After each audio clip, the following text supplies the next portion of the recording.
All right, welcome in, Dan Clasgens. It's another Cricket Wireless fantasy football update here on getsportsinfo.com. And we're talking Turkey Day football. And the NFL has given fantasy owners their fill of fun for Thursday. 3 games on the slate. The matchups look as good as I can remember on the holiday in some time. We'll start with that Houston game. They make the trip to Motown to tangle with the Lions. And this one has a lot of fantasy appeal to me. You got Matt Schaub coming off that 527-yard, 5 TD effort game. One of the best games in NFL history. Now, he obviously is not going to put up those numbers, but he's now thrown for multiple TD passes in 3 of his last 4. Detroit's given up 6 passing touchdowns over their past 3. I like Schaub as a low-end QB1 in this matchup.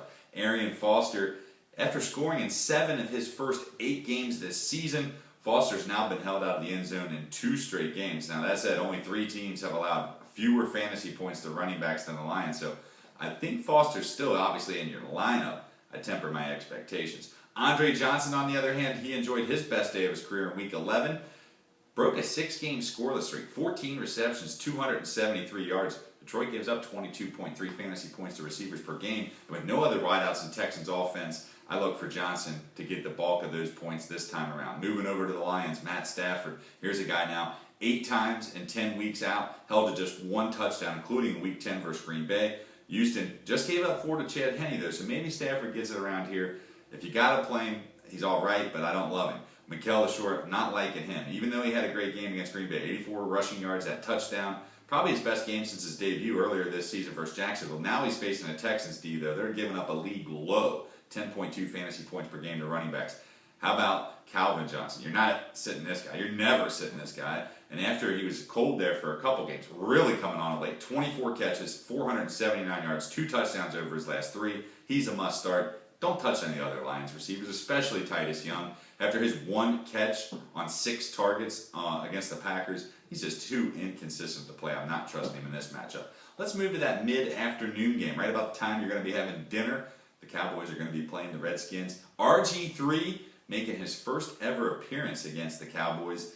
Coming off his best fantasy day of his career. He broke 40 points in most leagues, formats, 4 touchdown passes last week. I love him here. I think he's going to give owners many reasons to be thankful for. Alfred Morris, on the other hand, he hasn't scored now in 4 straight games, averaging 70 yards per game during that time over the last 3. Dallas has allowed 4 running back touchdowns in the past 5 games, so while I can see Morris getting in the end zone, not expecting him to break the century mark. Pierre Garçon, he did return to action, not 100% though. A 6-game hiatus, got back in there, targeted 3 times, just 3 catches for 5 yards. I'm not putting him in my lineup. I'm not even sure he's worth a roster spot at this moment. Dallas, Tony Romo, it continues his struggles. Just 3 multiple touchdown passing games in 10 starts this year. 1 passing touchdown now in 4 of his last 5. The Redskins, however, allow the 4th most points to fantasy quarterbacks. So I think Romo is going to put up top 10 numbers. Maybe get some turnovers here, but I'm trusting him this time around. Keep your eyes on the running back situation. DeMarco Murray's going to try to come back. That's going to probably go all the way down to Thursday, whether or not he does. Felix Jones-Drew scored his first touchdown in November, but also suffered a knee injury in the win over Cleveland. So remains to be seen how things will shake down there. Dez Bryant, on the other hand, he is locked in at receiver right now. Enjoyed a career-high 145 yards, 12 catches, scored in his 2nd straight game. He is sizzling, getting hot at the right times for fantasy owners. You want to keep him in your lineup. The final game of the evening, we go to New York. The Jets are hosting the Patriots. The AFC foes battling out.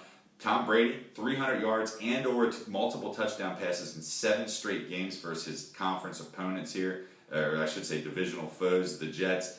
So I like Brady, obviously. Stephen Ridley scored in his 3rd straight game, but only mustered 28 yards on 13 carries versus the Colts. The Jets allow the 6th most fantasy points to running backs there. So look for Ridley to keep the scoring streak going, get that yardage total up, get him in your lineup. Aaron Hernandez, probably going to make it back here after missing another game, 4th straight with that ankle injury. That's the good news. Bad news, Rob Gronkowski breaks his forearm. He's out 4 to 6 weeks. So Hernandez coming in at the right time. For the owners that have been patient enough to hold on to him, I think they'll be rewarded handsomely. Finally, the Jets, if you got to play him, go for it. Sanchez, 328 yards, 1 passing touchdown last time against New England. Don't love the guy. If you're hurting with injuries, though, he could be looked as a plug-and-play in a game. It could turn into a shootout.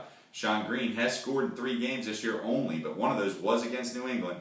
So much like Sanchez, a guy that could be a lineup filler, but not an option I'm going to recommend for most owners. Be sure to check out getsportsinfo.com for our complete Week 12 rankings and all your fantasy news to help guide you towards a championship. Tune in to Fox Sports 1360 Sunday morning. It's Cricket Wireless Fantasy Football Game Day. Myself, James Adams, and Stephanie Theobald. We hope you like us on Facebook and follow us on Twitter at getsportsinfo.